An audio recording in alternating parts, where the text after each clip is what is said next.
Let's talk some sports, baby. Taken by Iguodala. Iguodala to Curry. Back to Iguodala. Up for the layup. Oh, blocked by Jones.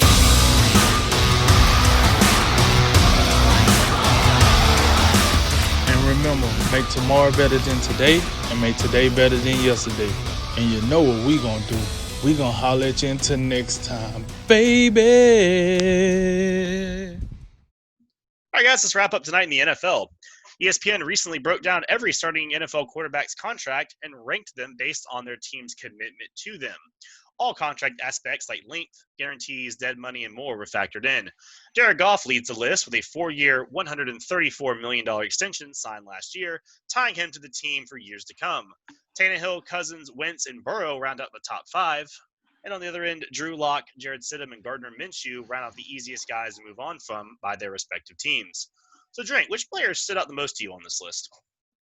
Well, as I look at this group, and first of all, before I get into it, I just want to say, as I look over the projective 32 starters this year, hey, man, the NFL has got quite young at the quarterback position. I'm looking at a lot of young vets on their first contracts that you're getting a lot of good quality starts out of.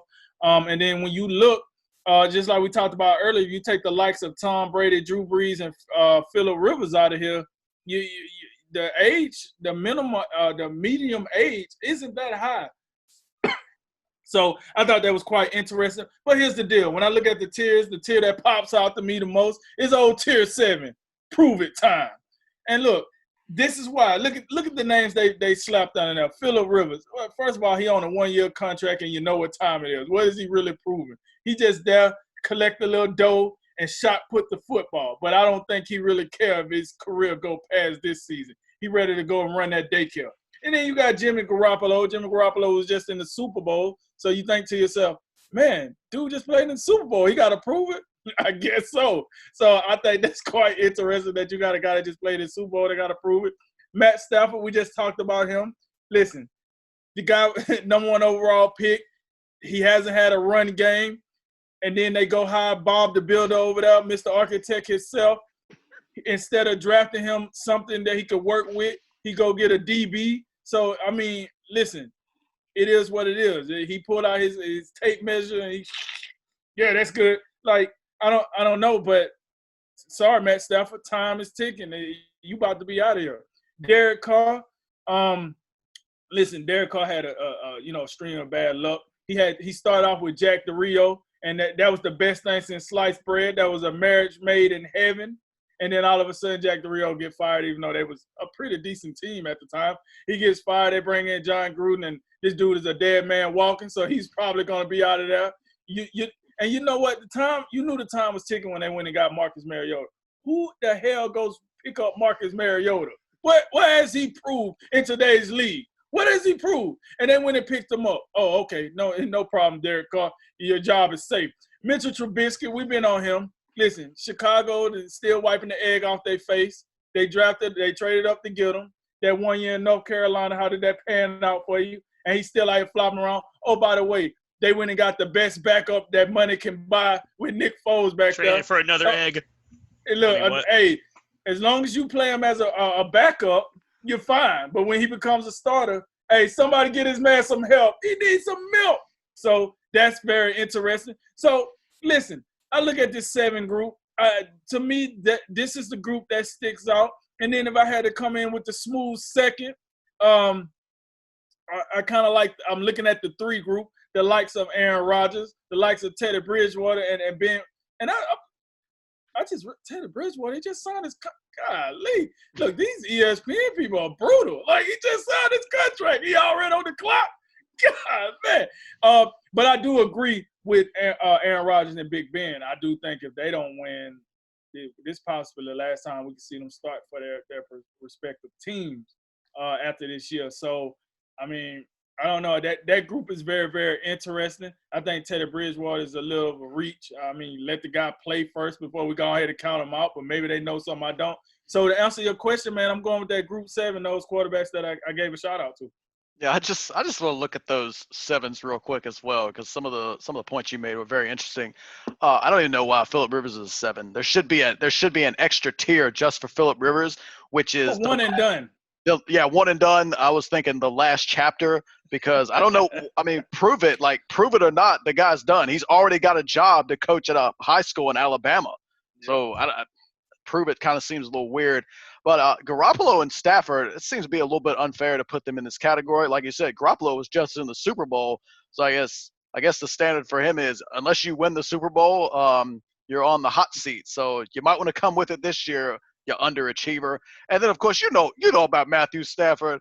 And you called him Bob the Builder. I'm gonna call him Demolition Dummy because ain't a whole lot of building going on over there. It seems like it's an unmitigated disaster that's been going on for many, many years to where we know the likes of Barry Sanders and Calvin Johnson don't even want to play full careers. It's that bad. And then, of course, Derek Carr, Mitchell Trubisky, those guys, it's definitely prove it time for those guys.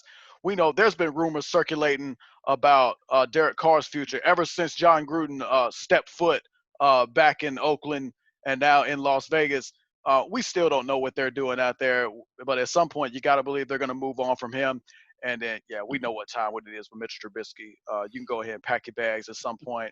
Nick Foles is the first domino, and again, first shred of credit I'm giving to the GM out there for finally waking up. Been asleep for years out there. But then it is interesting how young overall the crop of quarterbacks is. 13 out of 32, I believe, are either on their rookie first rounds, which are Joe Burrows, Tua, and Justin Herbert. And then you've got 10 other guys who are starters or projected starters that are on the their rookie deals. And as you progress down the list, this is absolutely purely 100% financial. There is no. You look down this list, you think, oh, Jared Goff 1, Gardner Minshew 32. I mean, that we know good and well. If we ranked our top 10 quarterbacks, I don't know, Jared Jared. Goff don't even make the top 10, I don't think. He's borderline, and he's in no way, shape, or form he's number one. And we talk about some of the first three guys. It gets progressively better as you go 1 through 4. Listen, me and Drake were all over this at the time. We didn't feel good about that Jared Goff contract. Yeah, don't even get me started with what Ryan Tannehill just signed. Kirk Cousins, he won a playoff game, so go ahead and throw more money at him. Carson Wentz, he's absolutely deserving of what he's getting paid. I think he's proven. The only thing you can give me is the durability concerns. But I mean, Jadeveon Clowney over here want to sit on people's heads, and then I don't know. I don't know how much we can hold that against Carson Wentz. Oh, by the way, he still ain't signed. I don't know what he's doing. And then it's Joe Burrow above Russell Wilson. That just seems to be blasphemous. But it kind of is whatever criteria they're using. But as you progress down the list, think about guys. The overall idea is get a young quarterback on his rookie deal, and if you get a rookie quarterback on that cheap dollar, it allows you to build around him and surround him with pieces to where you can have a more complete team. And the Denver Broncos come to mind with what they've been able to do with the draft, getting the likes of A.J. Boye and Jarrell Casey via trade. They're going to have a chance to be very competitive and really challenge for a wild card position because of Drew Lock's quarterback-friendly contract. And other guys are in the same position as well. Jared Stidham, Gardner Minshew. The Patriots and Jaguars, they have somewhat of a chance this year based on those quarterback contracts. One more tier I'm looking at. The on the verge of commitment. I found there's only 3 guys. I found it interesting. We got Mahomes, Watson. Mahomes, he's getting the bag. He's getting the money.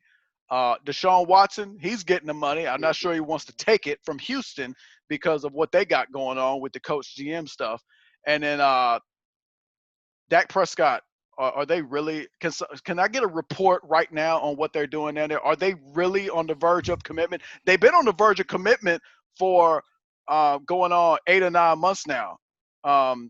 So I got questions about that. I think he plays on a franchise tag. You can turn to last week's Drink of Wisdom to find out all about that. But yeah, as far as I go, when I look at this list, I just took 3 guys that kind of stood out among the list. I didn't really have any particular tiers I looked at, but the first one, of course, is Ryan Tannehill being number 2. I mean, we talked about it before, but do we realize, he's number 2 on the list, okay? And I get it. He was great for half a season, sir. Like, I got it. Okay, I see, sure, they paid him, whatever. But you'll realize if something goes wrong with this, that they have, 2 options, okay? Number 1, you can cut him next March. Let's say he has a horrible season and just goes back to being Ryan Tannehill the pumpkin or whatever. You're going to pay him $60 million for essentially 1 year because of his guarantees. But his 2022 salary, right, so 2 seasons from now, of $29 million becomes fully guaranteed the 5th day of 2021's league year. That's 10 months from now. So in 10 months, you have to decide if Ryan Tannehill has been worth a total of $91 million guaranteed dollars or not. If this goes wrong in any way, this is a contract that can cripple a team for years, because with the guarantees, you can't get out from under him. If you cut him, yeah, the dude's gone, but you're eating all that dead money for a player that's not even on your roster. I mean, that's the worst thing you can possibly do as a franchise. So y'all are talking about all those cheap quarterbacks that allow you to build around, build your team around him and go out and spend more money than you'd have. We're talking about the polar opposite. So the Titans did their homework on Ryan Tannehill, because this could be one of the biggest albatrosses in sports history. Maybe not the worst, but as far as the NFL goes, it'd have to be up there. Matt Ryan stood out as well. With his deal being signed in 2018, you would think Atlanta would be about where they could come out of that contract if they wanted to move on from him. But last year they reworked the deal to save some cap space, and now they have to eat an astonishing $50 million hit if they wanted to bounce off of him after the 2021 season, when he's going to be close to 37 years old. Now, I know that number nowadays isn't, Breeze and Brady's and whatnot all play to their 50 and whatnot, but he's likely to be a Falcon for 3 more years. And the last 7 seasons, he's posted 2 winning seasons with them, including that Super Bowl blowout. Got it there, and then we didn't do it in the 4th quarter. So if Dan Quinn hits the road, your next coaching regime is going to be stuck with Matt Ryan, whether that's good or bad, for a guy that's been kind of a forgettable franchise quarterback at times, on the wrong side of 35. So, if they're looking at hiring their next coach, that's going to have to be kind of a sticking point in the negotiations. And then, like I kind of alluded to, as I saw Big Ben's contract here as being interesting. That 2020 restructure has pushed $41 million of a cap hit into his age 39 season, which is next year, 2021 season. So they can cut him at the start of the league year and save about half of that, about $20 million. This is, of course, unless he was to retire, which would be the best case scenario for him as far as purely financial concerns go. But they really haven't addressed the position outside of him, right? And they had a whole last season to prove, they had someone in the wings, and none of the dudes they had worked out. Mason Rudolph's got cracks in the head. The other dude, he didn't do much either.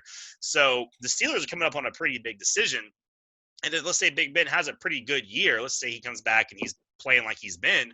Do you want to pay him north of $40 million, which is Dak Prescott money, apparently, for just a career average year, and just hope the rest of the crew gets it done around him? Or do you have to say bye to your future Hall of Fame quarterback and go fishing in next year's free agency or draft with a team and a coach you think can, at least a defense and a coach that can get it done and win some games? So that's an interesting deal brewing there in Pittsburgh, and they definitely need to get ahead of that storm, before it becomes a big problem. So, yeah, besides that, seeing Mahomes and Watson 21 and 22 on the list was interesting. Deshaun Watson really got screwed out of not being a top 10 pick. His 5th-year option is like $7 or $8 million below what Mahomes is going to make. But like you said, Jay, I think the Texans are going to screw this up somehow. But yeah, Mahomes. And by Texans, you mean Bill O'Brien, right? Well, yes, that would be, since he's every single position in the front office. Can I also say, your Ryan Tannehill breakdown was exceptional. It was detailed. So you would be commended for that breakdown. But let's be real. We don't need to break down any of that year by year to know that that's a bad contract. We can just look at the terms of it, look at the guaranteed money overall, and we know what time it is. So for ESPN to write this article and say Ryan Tannehill is the 2nd most committed to quarterback and 4 spots above Russell Wilson, Tennessee should be. I don't even know how they their GM looks himself in the mirror. After a guy, they paying a guy $91 million guaranteed. He can't even throw for 90 yards in a playoff game.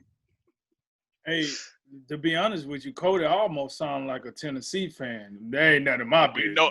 We know that's a falsehood. Oh no, my point was it was one of the worst contracts I've ever seen. My point was too, like you not only you don't even have to decide next year. Like you're not deciding 2021 season this offseason. You're deciding the next 2 years this offseason. So Yeah, you gotta wait. Yeah, you gotta wait 2 years for a divorce. yep, have fun with that.